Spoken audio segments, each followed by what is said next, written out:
किन भन्यो भने बयान भएको छैन क्या सर भन्छ त्यो ट्रेन के सुन्नु किनभने त्यो पक्राउ गरेको समयदेखि नै उसले त अधिकार हैन त्यो टाइमबाटै नै उसको अब गर्छौं के कोटल सुन चाहिँ छिरिरहँदाखेरि थाहा नपाउने अर्थमन्त्री र गृहमन्त्रीले नैतिकताका आधारमा यो अनुसन्धानको प्रक्रियालाई सहज बनाइदिनको निम्ति उहाँहरूले रिजाइन गर्नुपर्छ कि पर्दैन? तपाईको नाम मुसिरहेछन् यति बेला आम सञ्चार माध्यमहरुमा पनि गृहमन्त्रीकै नाम आइरहँदाखेरि यसमा चाहिँ के छ? अब गृहमन्त्री चाहिँ यसको नायक भनेर समाचार आइरहेछ। अब प्रेस चौतारीका अध्यक्षले त्यसरी न्युज लेखिरहनु तपाईले प्रश्न गर्नुपर्ने स्तरको विषय लाग्यो यो।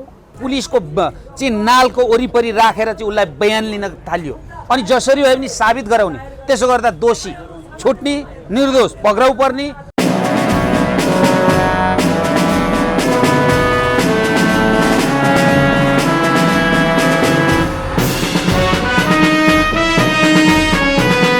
नमस्कार, हेडलाइन नेपालको हेडलाइन विशेषमा तपाईलाई हार्दिक स्वागत छ।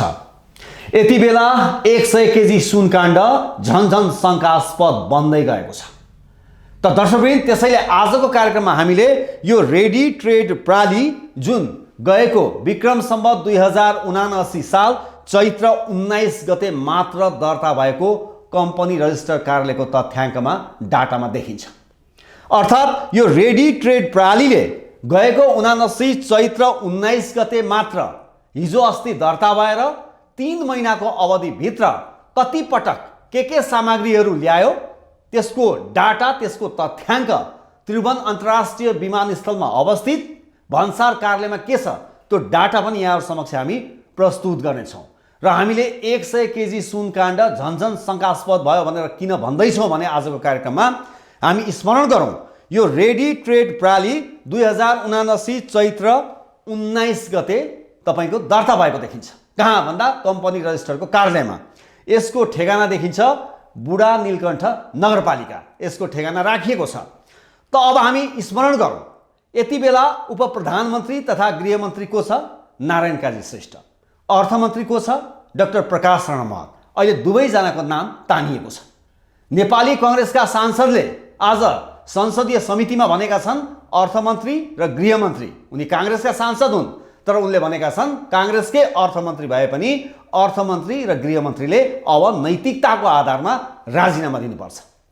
त यो प्रसङ्ग किन आइरहेको छ भन्दा एकातिर जुन हामीलाई भन्सार कार्यालयले डाटा उपलब्ध गराएको छ त्यो डाटामा 28 पटक रेडी ट्रेड प्रणालीले सामग्रीहरू ल्याएको छ। ती सामग्रीहरू के थिए? यी पनि ब्रेक सु जस्तै सबैमा सुन थिए वा थिएनन्, यसको जवाब कसले दिन्छ? र जसरी जुन डाटा दिएको छ त्यो डाटामा भनिएको छ कि 15 पटक ब्रेक प्याड ल्याइएको छ, 12 पटक यो दाढी काट्ने सेभिङ मेसिन ल्याइएको छ र 1 पटक मेकानिकल मोटर ल्याइएको छ। मेकानिकल मोटर 1 पटक ल्याइएको छ 2080 जेठ 12 गते। र त्यस्तै गरी हामीले स्मरण गर्ने हो भने पहिलो पटक ब्रेक प्याड ल्याएको मिति रहेको छ, त्यो डाटा पनि हामी यहाँ समक्ष प्रस्तुत गर्छौँ। 2080 जेठ 10 गते पहिलो पटक ल्याइएको छ। त्यसपछि पटक पटक गरेर 15 पटक ब्रेक प्याड ल्याइएको छ। त्यस्तै गरी दाढी काट्ने मेसिन पहिलो पटक ल्याएको मिति उल्लेख छ 2080 जेठ 23 गते दर्शकवृन्द। र यो दाढी काट्ने मेसिन 12 पटक यो सेवर चाहिँ ल्याइएको छ। त यो रेड ट्रेड प्रणालीले सामग्रीहरू ल्याउन सुरु गरेको कहिले देखिन्छ भन्दाखेरि जेठ 10 गते पछि देखिन्छ। अहिले पछिल्लो पटक 100 केजी जुन सुन पक्राउ भएको छ राजस्व अनुसन्धान विभागले, त्यसमा पनि ब्रेक प्याडमा नै ल्याएको थियो भन्ने तपाईँ हामीलाई जानकारी नै छ। त दर्शकवृन्द, जसरी यो रेड ट्रेड प्रणालीले पटक पटक 28 पटक यसरी सामग्री ल्यायो त कसको कार्यकालमा ल्यायो, कसको समय अवधिमा ल्यायो भन्दा हामी स्मरण गरौँ अहिलेका वर्तमान उपप्रधानमन्त्री तथा गृहमन्त्री नारायण काजी श्रेष्ठ गृह मन्त्रालयमा कहिले प्रवेश गरेका थिए भन्दा विक्रम सम्वत 2079 चैत्र 17 गते। यो मिति हामी स्मरण गरौँ दर्शकवृन्द। त्यस्तै गरिकन अर्थमन्त्री डाक्टर प्रकाश रण महतले अर्थमन्त्रीको शपथ कहिले खाएका थिए, कहिले लिएका थिए भन्दा डाक्टर प्रकाश रण महतले त्यसै दिन विक्रम सम्वत 2079 चैत्र कति गते? 17 गते। त दर्शकवृन्द, अहिलेका वर्तमान गृहमन्त्री र वर्तमान अर्थमन्त्रीले आफ्नो कार्यभार चैत्र 17 गतेबाट सम्हाल्छ। त यो रेड ट्रेड प्रणालीले के गर्छ भन्दाखेरि उसले 2079 चैत्र 19 गते यो कम्पनी दर्ता हुन्छ। स्मरण गर्नुहोस् है दर्शकवृन्द, अलिकति ध्यान दिएर सुन्नु होला। अहिलेका गृहमन्त्री र अर्थमन्त्रीले शपथ लिन्छन्, मन्त्रालय प्रवेश गर्छन् चैत्र 17 गते। यो रेड ट्रेड प्रणाली कहिले दर्ता हुन्छ भन्दाखेरि चैत महिनाको 19 गते। र 19 गते यो प्रणाली दर्ता भएपछि यसले ठेगाना राख्छ बुढा नीलकण्ठ नगरपालिका। त यो दर्ता भएपछि अब यसले के गर्छ भन्दाखेरि यो जेठको भनेको 80 सालको जेठको 10 गतेबाट भटाभट सामग्रीहरू चाहिँ ल्याउन थाल्छ। यो हामीले भनिरहेका छैनौँ, यो डाटाले बताइरहेको छ। यो फेरि यो सामान्य डाटा होइन दर्शकवृन्द, यो डाटा हो त्रिभुवन अन्तर्राष्ट्रिय विमानस्थलमा स्थित भन्सार कार्यालयको डाटा हो दर्शकवृन्द। त अब एकैछिन यहाँहरूलाई हामी यो डाटा प्रस्तुत गर्छौँ। त्यस पश्चात अहिले उप प्रधानमन्त्री तथा गृहमन्त्री अर्थमन्त्रीको राजीनामा स्वयं नेपाली काङ्ग्रेसका सांसद सुनिल शर्माले मागिरहेका छन्। त अहिले उप प्रधानमन्त्री अथवा भनौँ वर्तमान गृहमन्त्रीको नाम किन जोडिँदैछ? नैतिकताको आधारमा राजीनामा दिनुपर्छ र अनुसन्धानलाई सहज गर्नुपर्छ भनेर यो आवाज किन उठिरहेको छ? अर्थमन्त्रीको राजीनामा स्वयं काङ्ग्रेसकै अर्थमन्त्रीको राजीनामा काङ्ग्रेसकै सांसदहरूले किन मागिरहेका छन् लगायतका प्रसङ्ग हामी क्रमैसँग यसका लिङ्केजहरू हामी जोड्नेछौँ। अब एकैछिन भन्सार कार्यालयको यो डाटा यहाँहरूलाई हामी स्क्रिनमा देखाउन चाहन्छौँ, यहाँहरूले यो डाटा हेर्नुहोला।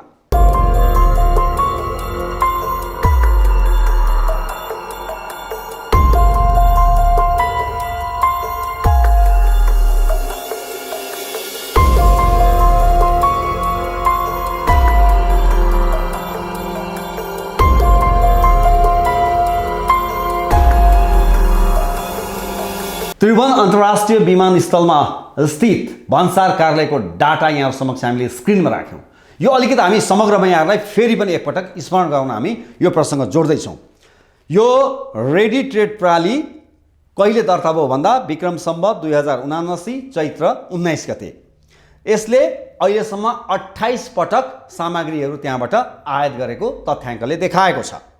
15 पटक ब्रेक प्याड, 12 पटक यो दारी काट्ने मेसिन र 1 पटक मेकानिकल मोटर र यसका सञ्चालक को भनिएको छ भन्दा दिलीप भुजेल 21 वर्षका युवा हुन्। यिनलाई अहिले नेपाल प्रहरीले नियन्त्रणमा लिएको छ। त दर्शकवृन्द, यो दिलीप भुजेलको हामीले प्रसङ्ग जोड्ने हो भने यिनको घर कहाँ हो भन्दा दोलखा जिल्लाको मेलुङ गाउँपालिका वडा नम्बर 3 मा हो। ती वडा नम्बर 3 का वडा अध्यक्षले के भनेका छन् भने मिडियामा यो दिलीप भुजेलको आर्थिक हैसियत के छ, 100 केजी अहिले सुनको प्रकरण जोड्दा उनको कम्पनी रेडी ट्रेड प्रणाली उनको नाममा दर्ता भएको छ, उनको नाम जोडिएको छ भनेर मिडियाले त्यहाँका वडा अध्यक्षलाई यो प्रश्न गर्दा वडा अध्यक्ष के भन्छन् भने दिलीपको आर्थिक अवस्था यति दयनीय छ उनका परिवारले एक दिन पनि राम्रोसँग काम गरेनन् भने खान पनि पुग्दैन। 100 केजी सुनको कुरा त टाढाको कुरा भयो, एउटा सामान्य मोटरसाइकल किन्ने हैसियत पनि नभएको आर्थिक अवस्था चाहिँ दयनीय भएको परिवार हो। हुनसक्छ उनलाई कसैले प्रयोग गर्यो होला, तर यो कुरामा उनैले ल्याए, उनै मेन नाइके हुन् भन्ने कुरामा यो त सबैभन्दा हास्यास्पद कुरा हो। यसमा हामीलाई कुनै पनि विश्वास छैन भनेर स्वयं वडा अध्यक्षले मिडियामा बोलेका छन्। त दर्शकवृन्द, अब आश्चर्यचकित पार्ने कुरा नै यही छ, महत्त्वपूर्ण कुरा नै यही छ। 1 अर्बभन्दा बढी मूल्य पर्ने 155 केजी बनेको छ टक्सार विभागले, तर त्यसमा केही कुराहरू कटाइन्छ, माइनस हुन्छ। यत्रो अरबौँ रुपियाँको सुन यस्तो दयनीय आर्थिक अवस्था भएको दिलीप भुजेलले ल्याउन सक्लान्? हो, त्यसैले भनिन्छ हाम्रो मुलुकमा के हुन्छ भन्दाखेरि निर्दोष झ्यालखाना पर्छन्, दोषी उम्काइन्छ र अहिलेको अनुसन्धान प्रक्रियामा कानुनी अराजकता छ भन्दै आज अधिवक्ताहरू महान्यायाधिवक्ताको कार्यालय पुगे। उनीहरूले ज्ञापन पत्र बुझाएका छन्। हाम्रो आजको विद्यमान कानुनमा कोही पनि व्यक्ति पक्राउ पर्यो भने डे 1 देखि अधिवक्ताको वकिलको कानुनी परामर्श लिन सक्छ र उनको जो कानुनी सल्लाहकार हुन्छन्, उनका जो अधिवक्ता हुन्छन्, उनको रोहबरमा बयान लिने कार्य गर्नुपर्छ। तर प्रहरीले 99.99% लगभग प्रहरीले यसलाई फलो गर्दैन। त्यसैले गर्दाखेरि अधिकांश मुद्दामा, धेरैजसो मुद्दामा, सबैमा होइन, अधिकांश मुद्दामा निर्दोषलाई फसाइन्छ, बन्दुकको नालमा बयान लिन लगाइन्छ र दोषीलाई चाहिँ उम्काइन्छ। यो खतरा कतै यो 100 केजी सुनकाण्डमा त हुनेवाला छैन भनेर यो आशंका गरेका छन् अधिवक्ताहरूले। अधिवक्ताहरूले गएर महान्यायाधिवक्ताको कार्यालयमा सहमहान्यायाधिवक्तालाई ज्ञापन पत्र बुझाएका छन्। दर्शकवृन्द, हामी त्यहाँभित्रको छलफल मिटिङको अवस्था र ज्ञापन पत्र बुझाएका प्रसङ्ग पनि जोड्नेछौँ। अब अझै म अलिकति सामग्रीको म प्रसङ्ग जोड्छु। त ब्रेक प्याड कसरी ल्याइएको छ भने कहिले 40 सेट, कहिले 80 सेट र सबैभन्दा हाइएस्ट एकै पटकमा 120 सेट पनि ल्याइएको त्यहाँ तथ्याङ्कमा देखिन्छ। कहिले 60 सेट ल्याइएको छ। दाढी काट्ने मेसिन 12 पटकमा 2600 थान ल्याइएको छ। दर्शकवृन्द हेर्नुहोस्, र यो मेकानिकल मोटर चाहिँ एक पटक मात्रै एउटा मोटर ल्याइएको छ। यो खालको डाटा यो तथ्याङ्कले देखाइरहेको छ। दर्शकवृन्द, अब आफै भन्नुहोस्, जब नारायण काजी श्रेष्ठ गृहमन्त्री भए, जब डाक्टर प्रकाश शरण महत अर्थमन्त्री भए, यही समय अवधिमा पटक पटक पटक पटक 28 पटकसम्म त्यहाँबाट सामग्री पास हुन्छ। यिनीहरूले ल्याएका यी ब्रेक प्याडमा, त्यस्तै गरी दाढी काट्ने मेसिन अथवा मेकानिकल मोटर सुनका थिएनन् भनेर भन्न सकिने आधार के छ? दर्शकवृन्द, यतिको यो फ्रड कम्पनी। त्यसैले गर्दा दिलीप भुजेल देखाउने दाँत मात्र हुन्, भित्र यो ठुलो नेक्सस छ। दर्शकवृन्द, यसले स्पष्टै पार्छ। र त्यस्तै गरी यो पटक पटक पटक पटक भन्सारबाट पास हुने र यस पटक पनि हामीले स्मरण गर्दा यो 100 केजी सुनमा पनि यो कुनै गृह मन्त्रालयको चलाखीले पक्राउ परेका होइनन्। दर्शकवृन्द, सुराकी आएर पास भइसकेको अवस्थामा पक्राउ परेका हुन्। त्यसैले गर्दा अहिलेका वर्तमान गृहमन्त्री र अर्थमन्त्रीको पालामा यसरी पटक पटक 28 पटकसम्म यो खालको क्रियाकलाप भइसकेपछि अब दुवैले राजीनामा दिनुपर्छ के माथिको सेटिङ नभई, माथिको केही न केही हिन्ट्स नपाई तलकाले कसरी खुरु पास गरे भनेर अहिले जसरी चौतर्फी प्रश्नहरू आइरहेको छ, यो प्रश्नको जवाफ अहिले आम पब्लिकले पनि मागिरहेको छ। त दर्शकवृन्द, अब हामी प्रसङ्ग जोड्न चाहन्छौँ। महान्यायाधिवक्ताको कार्यालयमा गएर सहमहान्यायाधिवक्तालाई कसरी अधिवक्ताहरूले चाहिँ त्यहाँ आफ्नो त्यो ज्ञापन पत्र बुझाए र के कस्ता प्रतिक्रिया दिए, यो प्रसङ्ग पनि हामी जोड्नेछौँ। त्यस पश्चात कङ्ग्रेसले यति बेला अर्थमन्त्रीको राजीनामा मागिरहेको छ, काङ्ग्रेस सांसदहरूले त्यो प्रसङ्ग पनि जोड्नेछौँ। र यतिको गम्भीर घटना हुँदाखेरि राजीनामाको प्रसङ्ग त टाढेको कुरा, गृहमन्त्रीले यो प्रश्न त तपाईँ गर्दै नगर्नुहोस्, यो स्तरीय प्रश्नै होइन भनेर पत्रकारलाई दिएको जवाफ पनि छ। यो समग्र प्रसङ्ग जोड्नेछौँ। अब हामी एकैछिन राख्दैछौँ सहमहान्यायाधिवक्तालाई। महान्यायाधिवक्ताको कार्यालयमा अधिवक्ताहरूले कसरी ज्ञापन पत्र बुझाए र प्रतिक्रिया के दिए, यो भिडियो यहाँहरू समक्ष अब हामी प्रस्तुत गर्दैछौँ।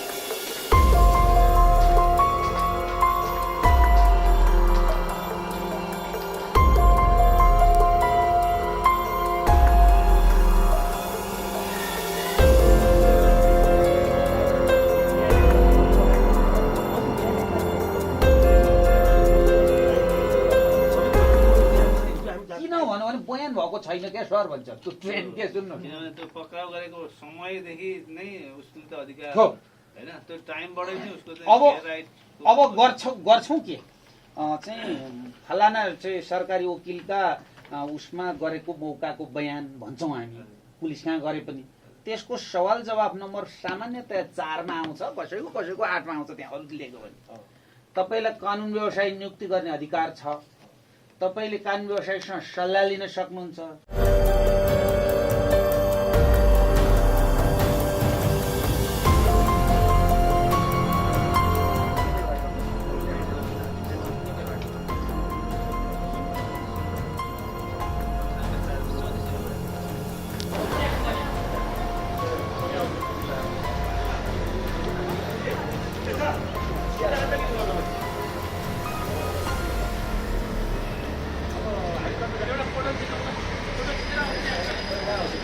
यो देशमा अनुसन्धानका क्रममा अति हुन थाल्यो, दोषी छुट्न थाले। यसका लागि अब बोल्नै पर्ने भयो। अनि सबैले के देख्न थाल्यो भन्दा पुलिसले अनुसन्धान गर्ने, अभियोजन गर्ने सबै थोक पुलिसको काम हो भन्ने थाले। सरकारी वकिलको केही भूमिका यो देशमा देखिन छोड्यो। कानुन हेर्ने हो भने सरकारी वकिलको अधिकार सबैभन्दा धेरै देख्छौँ। त्यति मात्रै होइन, हामी चाहिँ प्रतिवादी जो पक्राउ पर्छ उसले पक्राउ पर्ने बित्तिकै वकिल राख्ने अधिकार छ, उसले वकिलका रोबरमा बयान दिने अधिकार छ, उसले दिने बयान पनि सरकारी वकिलका रोबरमा दिने हो। तर त्यो व्यवस्था कहिल्यै गरिएन। पुलिसको चाहिँ नालको वरिपरि राखेर चाहिँ उसलाई बयान लिन थालियो अनि जसरी भए पनि साबित गराउने। त्यसो गर्दा दोषी छुट्ने, निर्दोष पक्राउ पर्ने र उसले चाहिँ संविधान र कानुनले निर्धारण गरेको कानुन व्यवसाय नियुक्ति गर्ने अधिकार नै नहुने, संविधान कार्यान्वयन नहुने, कानुन कार्यान्वयन नहुने र विधिको शासन विरुद्ध हुन थाल्यो। त्यसले अराजकता देशमा सुरु भयो। यो अति भयो भनेर महाधिवक्तालाई हामी झकझक्याउन आएका हौँ कि तपाईँको अधिकार कानुनले यो दिएको छ, यो अधिकार प्रयोग गर्नुहोस्। तपाईँले नि हो अभियोजन गर्ने, अभियोजन गर्दाखेरि दोषीलाई किन तपाईँ चाहिँ दोषी देखाउनुहुन्न र निर्दोषलाई किन प्रतिवादी बनाउनुहुन्छ? दोषीलाई प्रतिवादी बनाउँदा तपाईँलाई के बिग्रिन्छ? तपाईँको अधिकार हो, अधिकार प्रयोग गर्नुहोस्, खुट्टा नकमाउनुहोस्, कानुनले दिएको अधिकार प्रयोग गर्नुहोस् भन्नका लागि आएका हौँ। अनुसन्धानमा के समस्या भएर प्रहरीले अनुसन्धान गर्दै गर्दा पक्षपातीपूर्ण हुन्छ भने तपाईँहरूलाई चाहिँ कसरी शङ्का भयो कि अब चाहिँ अपराध छुट्दैछ? तपाईँहरूलाई नै 100मा 99वटा मुद्दामा मात्रै होइन, 99.90 थान मुद्दामा प्रतिवादीहरूले अदालतमा गएर बयान गर्दा के भन्छन् भने मलाई पुलिसले कुटपिट गर्यो, पुलिसले मलाई पढ्न दिएन, हेर्न दिएन, के लेखेको थियो त्यो कागजमा मैले सही गरिदिएको थिएँ, अहिले सही गर्दाखेरि मैले यो अपराध गरेको स्वीकार गर्ने चिजमा मेरो सही गिरेको रहेछ भनेर 99.90 थान मुद्दामा पुलिस काबाट आएका व्यक्तिहरू बोल्न थालेका छन्। कानुन हेर्नुहुन्छ भने सरकारी वकिलका रोबरमा बयान गर्नेछ, कानुन हुन्छ भने उसले बयान गर्नुभन्दा अगाडि उसले वकिल नियुक्ति गर्ने अधिकार छ, त्यो काम गरिएन। अनि यसको परिणाम त के हुन थाल्यो भन्दाखेरि चाहिँ जो दोषी हुन् तिनीहरूलाई प्रतिवादी नै बनाउँदैन, जो निर्दोष हुन् त्यसलाई प्रतिवादी देखाएर चाहिँ राज्यको आँखा छल्छ यो राज्यले। अधिवक्ताहरूले महान्यायाधिवक्ताको कार्यालयमा सह महान्यायाधिवक्तालाई ज्ञापन पत्र बुझाएका मात्र छैनन्। यसै बीचमा नेपाली कांग्रेसका सांसद सुनिल शर्माले गृहमन्त्री र अर्थमन्त्रीको राजीनामा मागेका छन्। उनले प्रतिनिधि सभा अन्तर्गतको कानुन न्याय र मानव अधिकार समितिको बैठकमा सो कुरा उल्लेख गरेका हुन्। उनले भनेका छन् यतिको घटना भइसक्यो, उहाँहरूकै पालामा यो पटक पटक यी सामग्रीहरू कसरी आए, यसको जिम्मेवारी कसले लिने? त्यसैले गर्दा यो पार्टी ऊ पार्टीको मन्त्री बन्ने कुरा आउँदैन, राजीनामा गर्नुपर्छ भनेर नेपाली कांग्रेसका सांसद सुनिल शर्माले आवाज उठाएका छन्। यो भिडियो यहाँ समक्ष अब हामी प्रस्तुत गर्दैछौँ। सुनकाण्ड आयो। अब कस्तो बेलामा आयो भनेदेखि चाहिँ प्रधानमन्त्रीको गृहिणीको काजक्रिया गरेर उहाँ बसिरहनु भएको बेलामा यो विषय आयो र यो कसरी आउँदो रहेछ भनेदेखि चाहिँ धर्मपत्नी चाहिँ त्यस्तो अवस्थामा अब यो चाहिँ अर्थ मन्त्रालयको चाहिँ मातहतको त्यो भन्सार विभाग भन्ने त्यहाँ हुँदो रहेछ। अनि गृह मन्त्रालयको डिआइजीको नेतृत्वमा त्यहाँ पुलिसहरू चाहिँ बस्नुहुँदो रहेछ। अब अर्थमन्त्री र गृहमन्त्रीले चाहिँ अब यो कुइन्टल सुन चाहिँ थाहा नपाइकन उहाँहरूको मातहतको निकायका मान्छेले थाहा नपाउने अनि आएर चाहिँ प्रधानमन्त्रीको कार्यालयले इन्टरभेन गरेर यो सुन समातेको देखिन्छ। अब हृदयको अन्तस्करणबाट प्रधानमन्त्रीलाई त धन्यवाद दिनु पर्यो, उहाँ धन्यवादको पात्र हुनुहुन्छ यो केसमा। तर अब नैतिकताका हिसाबले अब देशमा यत्रो सुन चाहिँ क्विन्टल सुन चाहिँ छिरिरहँदाखेरि थाहा नपाउने अर्थमन्त्री र गृहमन्त्रीले नैतिकताका आधारमा यो अनुसन्धानको प्रक्रियालाई सहज बनाइदिनको निम्ति उहाँहरूले रिजाइन गर्नुपर्छ कि पर्दैन? अब प्रश्न यो। कांग्रेस सांसद गृहमन्त्री र अर्थमन्त्रीको राजीनामा मागिरहेका छन्। तर यसै बीचमा गृहमन्त्री नारायण काजी श्रेष्ठ सुन बाहिरिएको घटनाबारे जानकारी लिन त्रिभुवन अन्तर्राष्ट्रिय विमानस्थलमा स्थित भन्सार कार्यालय पुगेका छन् र उनी भन्छन् हामी जरैसम्म पुग्छौँ, हामी यिनीहरूको यो गिरोहको नेक्सस हामी छोड्दैनौँ।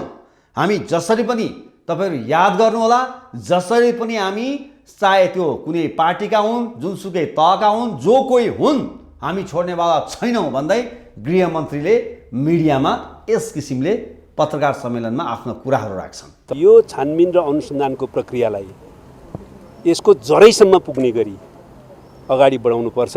जस्तो सुकै र जोसुकै भए पनि यसको नेक्सस र रुटमा पुग्ने गरी अनुसन्धानलाई अगाडि बढाएर कारबाहीको प्रक्रियामा जानुपर्छ भन्ने हाम्रो जोड रहेको छ र सरकारको तर्फबाट प्रधानमन्त्रीले पनि सम्माननीय प्रधानमन्त्री यही रूपमा निर्देशन दिनुभएको छ र मैले अहिले पनि सम्बन्धित सबै अधिकारीहरूलाई यसबारेमा कडा निर्देशन दिएको छु। उपप्रधानमन्त्री तथा गृहमन्त्री नारायण काजी श्रेष्ठले यस प्रकारका कुराहरू राखिसकेपछि पत्रकारले त्यहाँ प्रश्न गर्छन्, तपाईँको नाम पनि मुछिएको छ नि भन्दा उनले उत्तर दिन्छन्, यस्तो प्रश्न नगर्नुहोस्।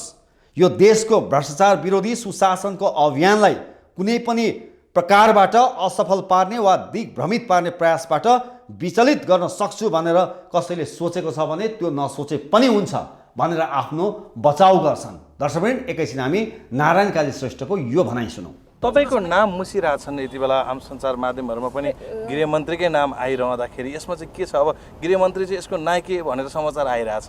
अब प्रेस चौतारीका अध्यक्षले त्यसरी न्युज लेखिरहनु तपाईँले प्रश्न गर्नुपर्ने स्तरको विषय लाग्यो यो, तर लाग्यो। यसमा उत्तर त्यस कारणले यो चाहिँ यो प्रश्न उत्तर खोज्नुपर्ने स्तरको प्रश्नै होइन। अब यो प्रश्न त्यस्तो हो भने यो सुन काण्डमा म चाहिँ चुनौती दिन्छु यो देशको भ्रष्टाचार विरोधी अभियानलाई, यो देशमा सुशासन स्थापित अभियानलाई सम्माननीय प्रधानमन्त्रीको नेतृत्वमा हामीले अहिले व्यवहारिक नेतृत्व गरिराखेका छौँ। गृह मन्त्रालयले यसमा आम जनताको समर्थन छ। सङ्गठित ढङ्गले कुनै पनि प्रकारबाट यसलाई असफल पार्ने, यसलाई चाहिँ दिग्भ्रमित काम भयो भने त्यसबाट हामी विचलित हुने छैनौँ। हामी सुशासन स्थापना गरेको कामलाई दृढतापूर्वक अगाडि बढाउन छौँ। कसैले नसोचे हुन्छ कि यसलाई भ्रम पार्न सकिन्छ, यसलाई विचलित गर्न सकिन्छ भनेर नसोच्नु। यो सुन काण्डमा विशेष गरी भरियाहरू पक्राउ परे, तर यो सुन काण्डका प्रमुख नायकहरू ठेकेदारहरू पक्राउ परेनन्। त्यहाँसम्म चाहिँ छानबिन पुग्छ कि पुग्दैन भन्ने आशंकाकै घेराभित्र पुग्छ, पुर्याउनु पर्छ। 100 केजी सुनकाण्ड झन्झन शङ्कास्पद बन्दै गएको छ। रेडी ट्रेड प्रणालीले अहिलेका वर्तमान गृहमन्त्री र अर्थमन्त्रीकै कार्यकालमा 28 पटक सामग्रीहरू ल्याएको त्यहाँको भन्सार कार्यालयको तथ्याङ्कले देखाएको छ। त दर्शकवृन्द, अब आगामी दिनमा कसरी अगाडि यो घटना बढ्छ त थाहा छैन। यसको नेक्सस ठुलै देखिन्छ। प्रश्न गर्ने धेरै आधार छन्। एउटा नेपालीमा भनाइ छ, जुन जोगी आए पनि कानै चिरेको। कसलाई भरोसा गर्ने, कसप्रति हामीले आशा गर्ने? उहाँहरूकै कार्यकालमा पटक पटक, एक पटक होइन, 2 पटक होइन, 28 पटकसम्म यो रेडी ट्रेड प्रणालीले सामग्री ल्याएको देखिन्छ। अब नैतिकताको आधारमा त राजीनामा गर्नै पर्ने हो। अब उहाँले कसलाई कारबाही गर्नुहुन्छ? 28 पटकसम्म त्यसले ल्याएका सामान के थिए? ती सामानहरू कहाँ पुगे? के उहाँहरूले त्यो सामानहरू ल्याउन सक्नुहुन्छ? कि विगतको 33 किलो लगायतका सुनकाण्डका जस्तै 2-4 जना कर्मचारी अहिलेको अवस्थामा र केही यस्तै दिलीप भुजेल जस्ता आर्थिक अवस्था दयनीय भएका व्यक्तिहरूलाई चाहिँ कानुनी सजाय गरेर चुप लागेर बस्नुहुन्छ? अहिले गम्भीर प्रश्न गृहमन्त्री र अर्थमन्त्रीलाई उठेको छ। दर्शकवृन्द, कङ्ग्रेसकै सांसदहरूले पनि उठाएका छन्, पत्रकारहरूले पनि कतिपय अवस्थामा उठाइरहेका छन्। यो गम्भीर प्रश्न छ। त्यसैले गर्दा अब आगामी दिनमा के हुन्छ हेर्दै जाउँला दर्शकवृन्द। तर हामी फेरि पनि भन्छौँ, जोरदार आवाजका साथमा आम नेपालीले बोलिरहेका छन्, यो सुनकाण्डको सत्य तथ्य आउनुपर्छ। विगतका 28 पटकका ती रेकर्डलाई ल्याएर पनि अहिलेका गृहमन्त्रीले सार्वजनिक गर्न सक्नुपर्छ। अनि मात्रै उहाँलाई पब्लिकले क्लिन चिट दिनेछन्। होइन भने त्यो 28 पटक कसरी आयो, कहाँ पुगे, कुन सामान आयो र तपाईँहरूकै कार्यकालमा भएको छ। र हामीले त्रिभुवन अन्तर्राष्ट्रिय विमानस्थलको प्रसङ्ग जोड्दा, त्यहाँको भन्सार कार्यालयको प्रसङ्ग जोड्दा, त्यहाँनिर कि त भन्सारका कर्मचारी छन् यस्तो स्थितिमा, या त नेपाल प्रहरीका प्रहरीहरू छन्, सुरक्षाकर्मीहरू पनि छन्। त्यसैले गर्दा यसको जवाफ दिनु पर्दैन।